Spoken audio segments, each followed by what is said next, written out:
Okay, now let's manually and thoroughly test this particular part of the material storage rack, specifically this section of the material handling rack. So on to the operation manual screen. Pressing the material backing.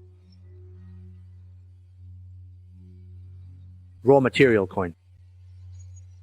There's sound and power over there. This is the material pressing mechanism. Okay, the material pressing ring is fine, and below is the material pressing wall. The material pressing wall is deep. The material pressing wall has dropped. Okay, the material blocking is deep. This is the material stopper wheel. The die is coming down. Okay, the folding rod for the material, it's this rod in front, this folding rod. The change in the material received. Alright, let's take a look at this one now. Expansion, yes, there's also expansion here.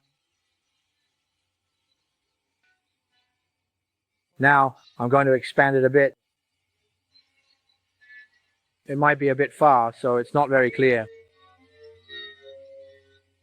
The expansion and contraction of the material rack. Let me explain a bit more clearly. I've taken a shot.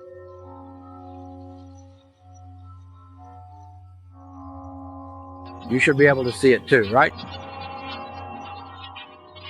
This part here is for automatically operating the material rack.